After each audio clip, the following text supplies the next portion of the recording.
are from Group 3. My name is Jennifer Evangelista. My name is Muhammad Rian Ahadi. My name is Warwari. My name is Latia Saputri. My name is Laika Putri Asana. My name is Mutiara Madani. Keep on watching! Hi everyone, we are from Group 3 and today we will interview Mrs. Yulista about mental health. Before that, we will introduce ourselves. My name is Jennifer Evangel. My name is Latia Saputri. My name is Warwari. Okay, question number 1. Menurut Ibu, bagaimana pengaruh interaksi sosial terhadap seseorang yang terkena gangguan mental? Oke, untuk interaksi sosial pada gangguan mental ya, gangguan mental sendiri kita harus tahu ya, ada terdiri apa aja atau penyebabnya atau ciri-ciri gangguan mental itu ada banyak ya. Tapi secara umum interaksi sosial yang mungkin akan terjadi pada orang yang gangguan mental itu kan untuk dirinya, tidak terbuka dengan orang lain, atau bisa juga dia terbuka dengan orang lain tapi menampilkannya bukan dirinya sebenarnya. Nah, dalam interaksi sosial itu kan ada hubungan timbal baliknya ya, antara dua orang atau individu. Dia bisa aja berbohong dengan orang lain apa yang dia lakukannya, berbuat tidak sesuai dengan aturan norma yang ada dan sebaliknya. Nah, gangguan mentalnya ini kebanyakan kalau untuk para siswa ya, pada siswa ini mereka kesulitan dalam belajar atau pengaruh dari lingkungan rumahnya atau di keluarganya. Ada mungkin keluarganya yang mungkin broken home ya. Nah, itu mereka nggak nyaman nih dengan di rumah, dia lebih nyaman di sekolah padahal dia lagi mengalami gangguan mental, sehingga ada juga dia di sekolahnya nggak masuk sekolah karena penyebab dari gangguan mental itu.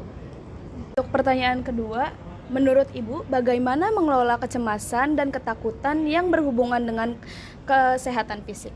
Oke, untuk mengatasinya ya, Iya. atau mengetahuinya itu pertama kita harus cari dulu pemicunya apa sih seseorang itu bisa menjadi ada sakit mental atau gangguan psikologinya ya. Kemudian setelah kenali pemicunya, kemudian ditanya timbulnya tuh dari apa sih, kemudian diidentifikasi, lalu didatangilah oleh konseling atau ada pelayanan terapis, dan bisa juga cari bantuan dari orang lain bagaimana mengatasinya sakit psikologinya tersebut atau gangguan mentalnya. Sebagai seorang pendidik, bagaimana Ibu membantu siswa yang mengalami kesulitan belajar saat siswa mengalami gangguan mental? Oke, untuk siswa yang mengalami gangguan mental gimana sih cara mengatasi dalam kesulitan belajarnya?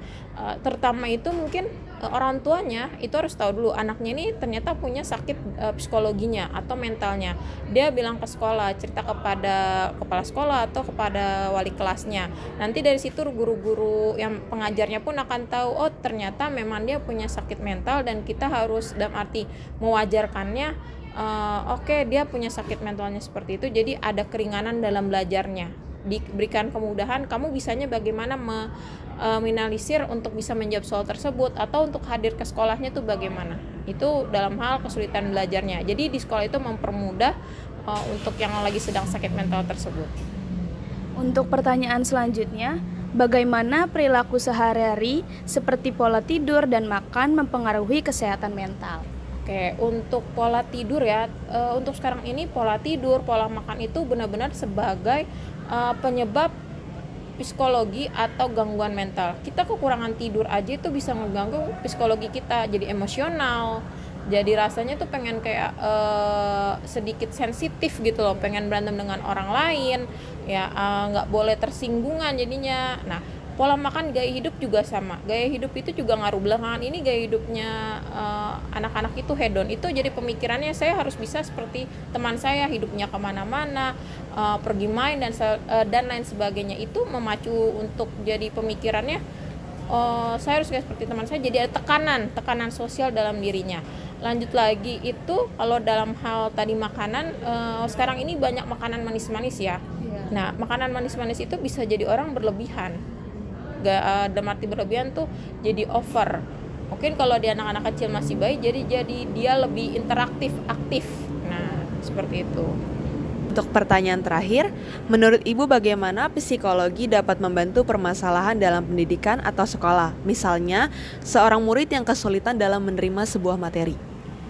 Yang tadi ya, kesulitan menerima materi, dia lagi mengalami gangguan psikologinya, yaitu sebagai guru hal dasarnya udah tahu memang anak ini lagi sedang kena penyakit atau gangguan mentalnya Jadi berikan kemudahan, oke materinya saya berikan, kamu tinggal belajar sendiri, tapi hal tersebut nggak terus berlanjut ya, karena kamu juga harus berobat ya. Kalau tanpa diobati, tanpa harus diterapi, itu sama aja bohong, percuma seperti itu, karena memang sakit mental itu harus diobati. Kemudian kalau dalam psikologi dalam pendidikan itu, selain untuk tadi dalam pendidikan itu psikologinya itu bisa memotivasi siswa untuk belajar gimana sih caranya mencari hal seperti itu, kemudian bisa cari prestasinya di mana. Nah, psikologi gangguan mentalnya dia ini dialihkan, misalkan dia nggak bisa lagi belajar di kelas, maunya di ruang kelas atau di perpustakaan, dialihkannya ke tempat fasilitas sekolah yang ada, seperti itu ya. Thank you for your attention. Goodbye. Hello guys, today we will interview Kak Arbi about influence of music to physical health someone. Before that, let me introduce myself. My name is Muhammad Ryan Ahadi. My name is Mutiara Ahmadani. My name is Laika Putriasana. Pertanyaannya ya Kak, apakah musik dapat mempengaruhi mood seseorang? Kenapa alasannya Kak? Tentu musik bisa mempengaruhi mood seseorang karena musik cenderung berawal dari tema ya. Tema itu sendiri berbagai macam. Contohnya ada dari cinta, ada yang sedih, ada yang happy. So that's why musik is sangat berpengaruh pada mood seseorang. Oke, lanjut ya pertanyaan kedua. Pengaruh musik terhadap kondisi psikologi seseorang tuh menurut kakak tuh gimana sih? Kayak pengaruhnya kayak bisa bikin happy atau enggak? Oke. Jadi sebenarnya udah ada penelitian sebelumnya, pasti bisa di searching juga. Kalau sebenarnya perasaan itu bisa dipengaruhi oleh frekuensi. Jadi ada frekuensi sedih, ada frekuensi happy. Jadi secara tidak langsung dan langsung pun musik pun dapat mempengaruhi psikologi seseorang. Apakah menurut kakak musik dapat mempengaruhi kondisi mental seseorang? Ya pastinya musik dapat mempengaruhi mental seseorang karena kembali lagi banyak banget treatment yang digunakan, contohnya musik untuk tidur buat yang susah tidur atau musik buat yang lagi depresi atau segala macam. So mental itu akan sangat dipengaruhi oleh musik. Pertanyaan keempat ya Kak, apakah mendengarkan musik pop yang memiliki vibes happy, ceria bisa mengobati suasana hati seseorang?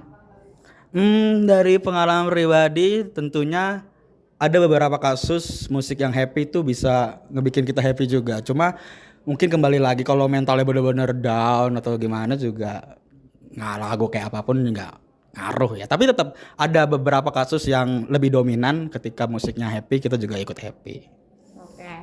Oke nih Kak, untuk pertanyaan terakhir kami. Gimana sih caranya biar kita nggak gampang terbawa suasana saat mendengar musik? Kayak misal nih kita kan sering nih denger lagu musik yang bikin sedih gitu, kayak biar kita nggak sedih tuh gimana, kayak walaupun kita denger musik sedih kita bisa tetap bawanya happy aja gitu.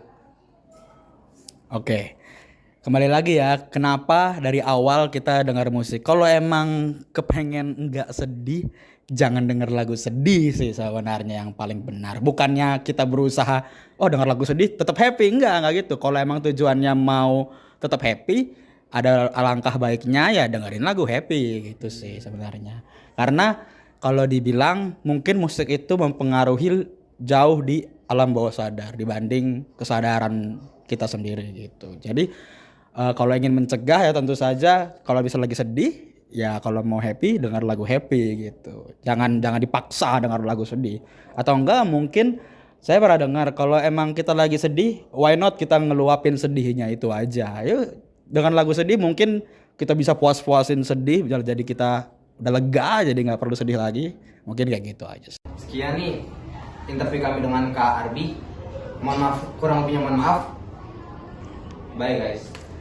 Okay, the conclusion we can draw is that each music has its own rhythm that can influence the brain's performance in doing something.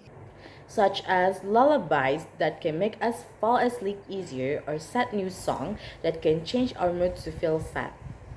Furthermore, there are also studies stating that listening to certain music can speed up our process of digestion information. The conclusion we can draw is that a person's daily behavior or habits can affect their mental health. For example, sleep pattern or even the food we consume can greatly affect our mental health. Teacher can also greatly assist students in mental health by building good communication and fostering their student spirit. Go outside or do something we like can relieve stress, listen to happy vibes music also make us feel better. Thank you.